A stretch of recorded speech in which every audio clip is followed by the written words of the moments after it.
Good morning, everybody. My name is Daniel. I'm Portable Toilet Company owner and operator.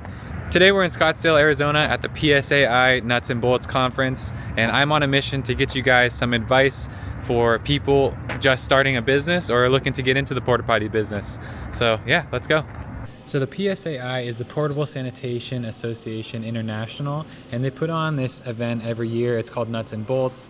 It's specifically for operators to give everybody some education, some networking opportunities, and a lot of suppliers and vendors come. So a really good way to connect with everybody. So I'm going to try and reach out to some operators and some vendors and see what kind of advice they get. So yeah. My name is Aaron Monson with Monson Septic Pumping and Portable Restrooms. We operate about 420 portable restrooms in southwest Wisconsin. We got 2 to 3 drivers and 3 to 4 trucks, depending on the time of year that we are working in. Okay. And you said your dad started the company? Yep. My dad started the business 19 years ago with just 12 portable restrooms and a homemade tank, and now we've scaled organically over those 19 years to where we are today. Yeah, and lots of times I've heard you say that you think that your company is small, and to a lot of people watching, 400 toilets might not seem that small. Yeah. What's one piece of advice you'd have to somebody just looking to get into the business, trying to get to the point that you're at?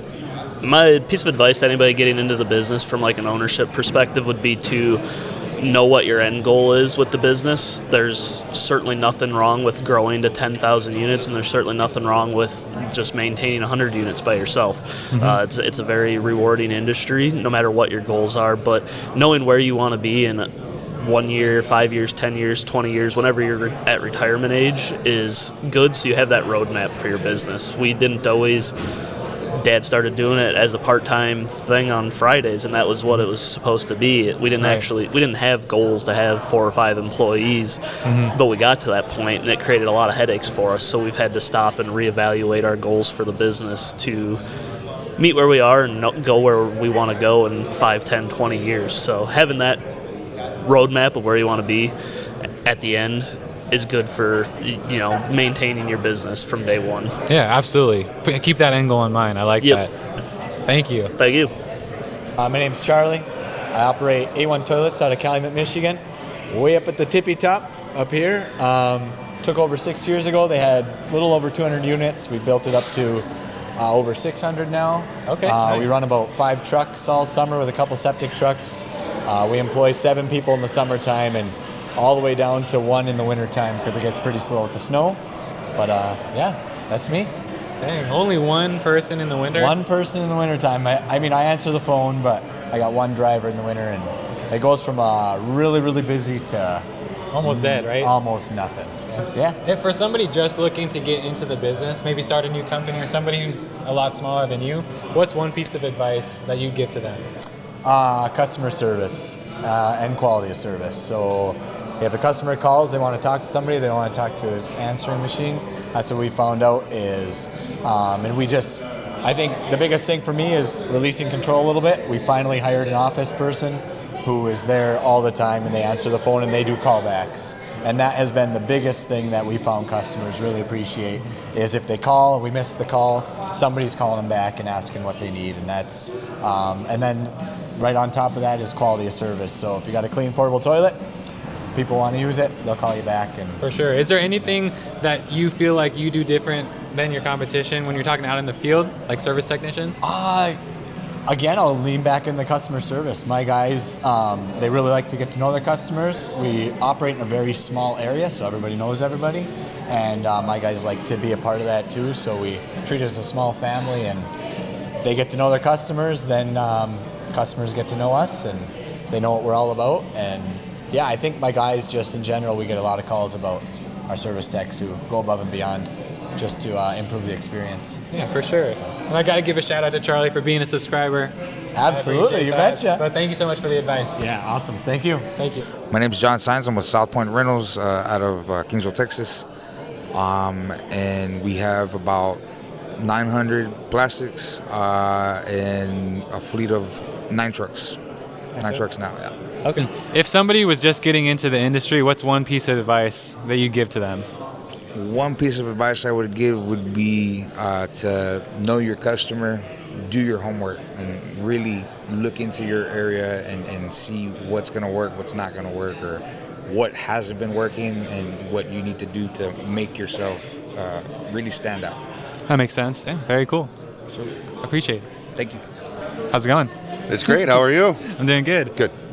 So could you tell me a little bit about your company and how big you guys are? Yes, I'm Chad Wakefield with Jay's Septic, operator owner, and we have right around 5,000 plastics.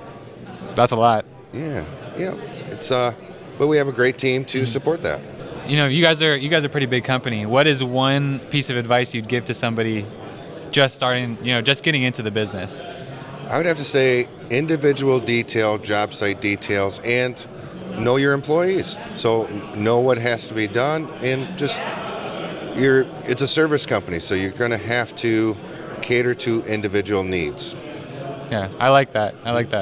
So I'm here with Jake. Could you do a little introduction about you and your company? Yep. So I'm Jake Berry. I work with Doodie Calls, based out of Tampa, Florida. Tampa, Florida. Okay. And how long have you been in the industry? This will be my third year. Third year. Okay. And what got you into the industry? Family, friends, pretty much. I actually, before I did this, I was an EMT. So okay. Now I'm, they wanted me to come over and see what it was about. I ended up enjoying it, and here I am. Okay. And how many plastics do you guys have as a company? I think somewhere around the 10,000 mark, about 8,000 on rent. Wow, that's a lot. How many yards does it take to handle that many toilets? We have quite a few. So I'm District 1. We have 4 districts now. Okay. I'm based out of just north of Tampa. We have Punta Gorda, Mayaca, Pompano, and then Tallahassee. Okay. If somebody came up to you, just looking to get into the industry, starting a new business as a portable restaurant operator, what's one piece of advice that you? I'd say don't overpromise and then under-deliver. That's a big one. That's being new. When I first got in here, I would say yes to a lot of different things, and then sometimes may not be able to meet customer demands. So just for sure. Tell them, just be upfront with them. Hey, I could try to do this today, but if I can't do it today, I got you tomorrow, or something along those lines. No, definitely. The transparency goes a long way. Mm-hmm. Yeah, and you keep your word. Yes, sir. Yeah, appreciate it. All right, man. Unfortunately, it was my first time using these microphones, so for 2 of the interviews, the audio didn't work right. But I'm going to still put those clips in because they had some great advice to say. My name is Ryan Warner. I am with a company called Eure Incorporated. We're based out of Chesapeake, Virginia, better known as Hampton Roads. We've been in the industry since 1962. We're in our 3rd generation building president.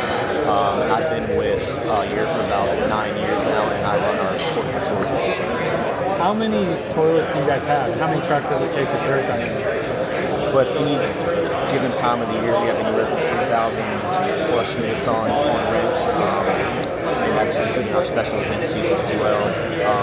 We have 10 trucks, so we've got about 10 routes between our location in Hampton Roads and our new location in Richmond, and coming probably for the next month or 2, we'll have 11 total trucks up and running. We have 11 trucks, but we probably could use 15. So. And for people who are just getting into the industry, say like a new employee or a new business owner, what's one piece of advice that you pass along to them about the industry? Or like just in general? So that's a good question. I mean, it's a very convoluted question because there's so many different little things that you can do. But what I always tell people, and I tell my sales guys this, is when a customer calls, answer the phone. Right, the biggest thing you can do is answer the phone, and sometimes it's a sounding board, sometimes you're a problem solver, sometimes it's good, sometimes it's bad. No matter what, answer the call, because at the end of the day, a customer is calling you for a reason, right? And so they want to know that when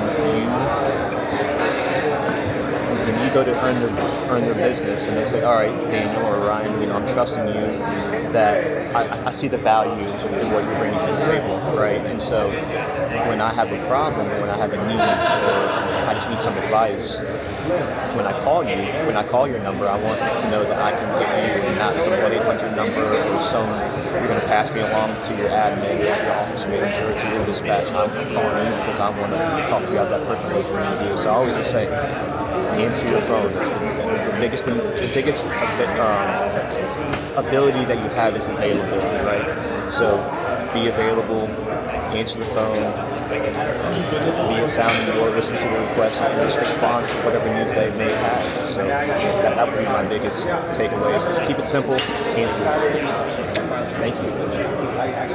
Could you introduce yourself real quick? Yeah, my name is Alex Woodall, and my company name is Tushees Portable Toilets out of Annapolis, Maryland. I like it. How'd you come up with the name? Actually, my partner came up with the name. So. And how many trucks and toilets do you have? Right now, we own, I believe, around 430 toilets, and then trucks, we have 3 trucks. Okay. And how long have you been in business? 14 months, 13 or 14 months. Okay. And if you had one tip for somebody just getting into the industry, what would it be? Yeah, I think growth is obviously the most important part. So I think when you're trying to grow, reach as many people as possible by whether that's driving, calling people, networking events. But when you're doing so, right, just kind of ask for that opportunity in a very genuine way. I agree. Right, you know what I mean? Especially when you're early. I've just had a lot of success. Just say, I started this thing, and I genuinely appreciate the opportunity. So shake a lot of hands, call a lot of people, and do that every single day. And I appreciate it. Yeah, of course. I'm Jaiker J&J. I'm the Latin American and Caribbean account executive for J&J Portable Sanitation Products out of Georgia. We manufacture portable toilets and deodorizer for the portable sanitation industry. So, from the point of view of a vendor, what is one tip you have for somebody who's just looking into joining the industry and becoming an operator? I think doing your due diligence, finding out what others are doing, what can you bring to the industry in terms of innovation, professionalism. You have to value yourself as something that not everybody's offering. That way you can bring in quality, you can bring something, and then you can make up in terms of bringing something new. That was awesome. Thank you so much. So I'm Phil Brothers. I'm with ServiceCore. We're based out of Denver, Colorado. And ultimately, we have a software solution for the portable sanitation industry. And we basically take customer management, route management, billing, reporting, KPIs, put it all into one roof, and make it easy to track everything all together. So software just for porta potties. Who would have ever thought? That's pretty wild. Yeah, exactly. So that's when I first started in this about 3.5 years ago, and I was interviewing for the job. I'm like, now wait a minute, and we're doing a solution for what now? And right. Again, it's been a fascinating journey, but yeah, I love it. Yeah, and so being on the software side, like you get to work with a lot of operators. If somebody came up to you who's looking to get into the industry, what is one piece of advice that you'd give to them? Yeah, I think there's a handful of different options, right? So customer service, number one, and that's the theme that I hear around here talking to most of the operators, right? So before you have a system to track things properly like what we handle, it's just having that mentality of customer first and having that go throughout. But as you do that, right, how do you track that? What's going on? Proof of service, accountability across the board, and staying consistent. And so just making sure there's a way to track and organize that so that you don't drive yourself nuts and you're not staying up till all hours of the night and being stressed out because of, we'll say, unnecessary admin work. And so just get that work-life balance to be able to bring that energy as well. Yeah, automate as much as you can. I'm a big proponent of that. I appreciate your time. And again, ServiceCore, great software. I recommend it. I'm going to put a link down to them in the description below. And thank you for that advice. Yes, sir. Thank you. I hope you're all able to learn as much as I did from these other operators. We got a good range of advice from companies that have 400 toilets and as big as 10,000. And since this is a service-based business, a lot of the advice revolved around service and focusing on the customer. So I hope you're able to take those tips, implement them into your own business. And if you're interested in getting into the industry, take a look at this video before you do so. I give you 5 reasons why you should not get into the industry. But if you still decide to pull the trigger and make the jump, these tips will definitely help you get started. So I'll see you on the next video.